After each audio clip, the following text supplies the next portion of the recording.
আমাদের বর্তমান পরিস্থিতি তিনটি লড়াই চলছে। যে লড়াইয়ের মধ্যে অন্যতম একটি লড়াই হলো গণতান্ত্রিক লড়াই।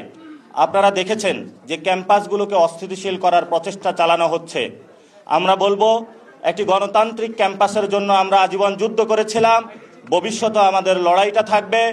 জাতীয় নাগরিক পার্টি বাংলাদেশের সকল ক্যাম্পাসে গণতান্ত্রিক পরিবেশ নিশ্চিত করার জন্য সরকারের কাছে অনুরোধ জানাচ্ছে এবং সাথে সাথে যদি কেউ গণতান্ত্রিক প্রক্রিয়া ব্যাহত করার জন্য যদি কোনো প্রচেষ্টা চালায়, আমরা ইনশাআল্লাহ রাজপথে ঐক্যবদ্ধভাবে থাকব তাদেরকে প্রতিরোধ করার জন্য।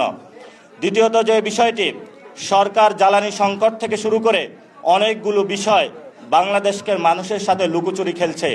আমরা সরকারকে অনুরোধ জানাবো, দেশের প্রয়োজনে যেই কোনো কাজে বাংলাদেশের মানুষকে আমরা সার্ভ করতে প্রস্তুত আছি, কিন্তু সরকারকে খোলাসা করে বলতে হবে কেন লোডশেডিং হচ্ছে।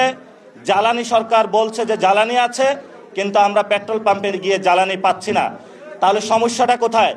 যদি সরকার মনে করে যে এখানে সিন্ডিকেট আছে নিয়ন্ত্রণের বাইরে, তাহলে সরকার যদি সিন্ডিকেট নিয়ন্ত্রণ করতে না পারে, দেশবাসীকে ঐক্যবদ্ধভাবে আহ্বান জানাক, তাহলে আমরা গিয়ে সিন্ডিকেট নিয়ন্ত্রণ করব।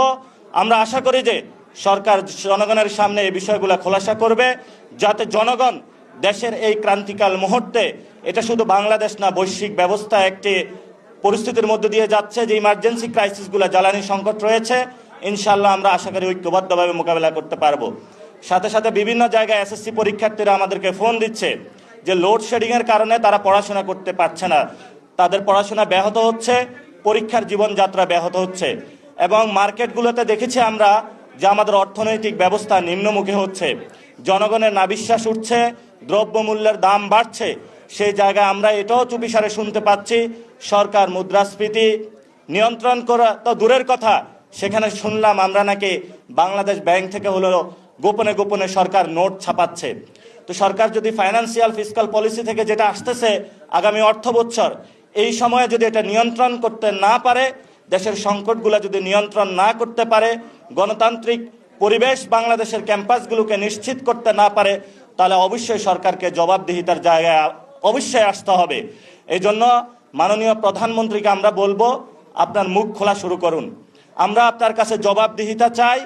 আপনি যে কাজটি করেছেন, অ্যাকশনের আমরা রেজাল্ট দেখতে চাই। আপনি বলেছেন সোশ্যাল সেফটি নেটসের আওতায় বাংলাদেশের অনেকগুলো মানুষকে বিভিন্ন খাতে কার্ড দেওয়া হবে। আমরা এটাকে অভিনন্দন জানাচ্ছি, কিন্তু সেখানে যে টাকাগুলা আপনি ব্যয় করবেন, সেটা বাংলাদেশের যে বাজেট রয়েছে কত পার্সেন্ট ব্যয় করছেন, সে টাকাগুলা কোথায় থেকে আনবেন, সেটাও জনগণের জানার অধিকার আছে। এবং পার্লামেন্টে সরকারি দল বিরোধী দল আজকে যে আলোচনাগুলো চলছে করছে, এগুলো দেখে আমরা হতাশ।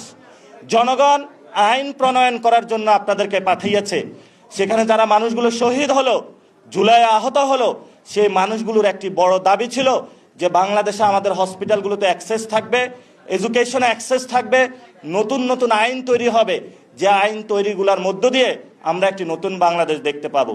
কিন্তু সরকার সেখানে গিয়ে আমরা দেখলাম কি, বিরোধী দলকে একবার হলো হাস্যোজ্জ্বল মুখে হলো সমালোচনা করে, আবার হলো সরকারি দলের মধ্যেও সরকার হলো কখনো কখনো চুপ করে থাকে। আমরা আশা করব এই যে আমাদের যে সংকট রয়েছে, এই সংকট থেকে ইনশাআল্লাহ আমরা ভবিষ্যতে উত্তরণ করতে পারবো। এবং আমাদের সেন্ট্রাল কমিটিও আমরা গুছাচ্ছি। আমাদের দল এখন ডে বাই ডে বাংলাদেশের ইনশাআল্লাহ তৃণমূলে যাচ্ছে। আমরা আমাদের ফরেন ডেলিগেশনগুলো ঠিক করতেছি, যাতে ইন্টারন্যাশনাল এরিনা থেকে শুরু করে যত ক্রাইসিসগুলো রয়েছে, আমাদের গণতান্ত্রিক